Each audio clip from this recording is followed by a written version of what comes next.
बिस्मिल्लाहिर्रहमानिर्रहीम। अस्सलाम वालेकुम दोस्तों, उम्मीद करता हूँ आप सब खैरियत से होंगे। मैं आपका दोस्त अब्दुल बासित और आप मेरा चैनल काशिफ सुजुकी सेंटर देख रहे हैं। तो जी, नए आने वाले दोस्त सबसे पहले मेरे चैनल को सब्सक्राइब करें और वीडियो को लाइक करें ताकि मेरी मज़ीद आने वाली वीडियो आप तक पहुँच सके। शुक्रिया। आज का हमारा टॉपिक है सुजुकी GS 150 बाइक है। तो ये बाइक अगर आपके पास है तो इसको आप घर पर कैसे चेक कर सकते हैं। महीने में एक बार इसकी ये 4 से 5 चीज़ों को आप चेक कर लें तो मुझे उम्मीद है कि आपको जल्दी मैकेनिक के पास नहीं जाना पड़ेगा। तो इस बाइक के मुतालिक बताऊंगा कि इसकी मिनी ट्यूनिंग कैसे की जाती है, वो भी घर पर। बहुत ही आसान तरीक़ाकार है। तो सबसे पहले जो है ना, आप अपनी बाइक का कोशिश करें कि महीने में एक बार या हर 2000 किलोमीटर के बाद इस एयर फ़िल्टर को वॉश कर लिया करें। एयर फ़िल्टर इसका ये लेफ़्ट साइड के टापे के नीचे होता है। ये 3 पेज इसको लगे होते हैं। इसके ये पेचकस की मदद से आप इस फ़िल्टर को खोल सकते हैं। और मैं अपनी बहुत सारी वीडियो में बता चुका हूँ कि इस फ़िल्टर को आपने पेट्रोल से वॉश नहीं करना। अगर आप बाहर से भी काम करवाते हैं, अगर मैकेनिक इसको पेट्रोल से वॉश करने लगे तो आप उसको मना कर सकते हैं। इसको आपने हमेशा सर्फ़ और पानी से ही वॉश करना है। इस वक्त इस फ़िल्टर की हालत जो है वो थोड़ी सी आप देख सकते हैं कि ख़राब हो चुकी है।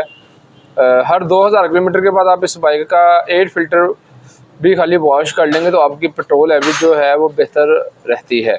अगर ये फ़िल्टर आप वॉश नहीं करते तो आपकी पेट्रोल एवरेज पर भी फ़र्क पड़ता है। अब इसको हम पानी और सर्फ से वॉश करेंगे। इसको वॉश करने के बाद आप इसको खुश्क होने के लिए रख दें इस फ़िल्टर को। उसके बाद आप इसके ये अंदर से ये इसकी इस जाली को भी चेक कर लें, इसका भी साफ़ होना ज़रूरी है।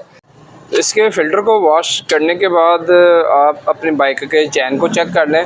चैन को चेक करने का बहुत ही आसान तरीका है। इसके अगर चैन को आप देखेंगे, अगर ये इसकी नीचे बॉडी के साथ लग रहा है तो इसका ये मतलब है कि ये चैन लूज़ है। वैसे ये बॉडी से थोड़ा सा ऊपर होता है इसका चैन। इसके चैन को हम अब टाइट करेंगे और टाइट करने के बाद हम इसको ऑयल लगाएंगे। इसके चैन को टाइट करने के लिए हमें इसके ये पिछले वाले एक्सल को लूज़ करना पड़ता है। 19 नंबर के चाबी की मदद से हम इस एक्सल को लूज़ करेंगे और 10 नंबर की चाबी की मदद से हम इसके चैन की यहाँ से सेटिंग करेंगे। उसके बाद अगर आपकी बाइक की ब्रेक भी लूज़ है तो इसकी ब्रेक को टाइट कर सकते हैं। 14 नंबर की चाबी या टी की मदद से आप इसको टाइट कर सकते हैं इसकी ब्रेक को। बहुत ही आसान तरीका होता है इसके चैन की सेटिंग का। तो आप कोशिश करें कि इसकी एडजस्टमेंट जो है इसके बराबर करें। जो ये निशान हैं, निशानों के बराबर आप इसकी चैन की सेटिंग करें। तो इसी तरह निशान इसकी दूसरी तरफ भी हैं, तो दोनों साइडों से बराबर रख के ही इसके चैन की सेटिंग करें आप। तो ये अब हमने इसका चैन जो है वो एडजस्ट कर दिया हुआ है। तो इसके चैन को हम अब कोशिश करेंगे कि साफ़ तेल का इसके ऊपर आप इस्तेमाल करें, ला तेल ला आप। सुजुकी GS 150 को बहुत ही आसानी से जो है वो तेल लग जाता है। इसके चैन थोड़ा सा ओपन होता है। तो कोशिश करें कि इसके चैन को जो है आप 15 से 20 दिनों बाद चेक कर लें, क्योंकि इस बाइक का चैन जो है बाकी बाइकों की निस्बत थोड़ा सा जल्दी लूज़ होता है। उसके बाद आप इसके साइड स्टैंड को भी ऑयल लगाएँ। चैन की सेटिंग अब हमारी हो चुकी हुई है। तो इसके बाद हम इसकी ब्रेक को टाइट करेंगे। तो इसकी ब्रेक को टाइट करने का भी बहुत ही आसान तरीक़ाकार है कि इसके पेचकस की मदद से आप इसके इस लीवर को थोड़ा सा आगे कर सकते हैं और दूसरे हाथ की मदद से आप इसकी ब्रेक को टाइट कर लें। जितनी ब्रेक आप टाइट करना चाहें। तो जब आपकी बाइक का चैन और ब्रेक एडजस्ट हो जाए तो फिर आप इसके पिछले एक्सल को टाइट कर दें। 19 नंबर की चाबी की मदद से आप इसके एक्सल को टाइट करें। इसके चैन को चेक करने के बाद आप अपनी बाइक की बैटरी को चेक कर लें। अगर इसमें एसिड वाली बैटरी हो तो उसके आप एसिड को चेक कर लें। अगर ड्राई बैटरी हो तो उसके थिम्बल्स को चेक कर लें। ये थिम्बल बाज़ दफ़ा ये लूज़ हो जाते हैं। उसकी वजह से ये प्रॉब्लम होती है कि बैटरी जो है ना अच्छे तरीके से वर्क नहीं करती।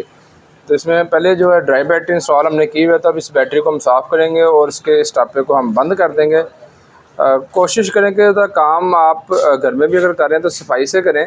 तो आपके पास WD-40 या ये M40 के नाम से एक स्प्रे मार्केट में आता है।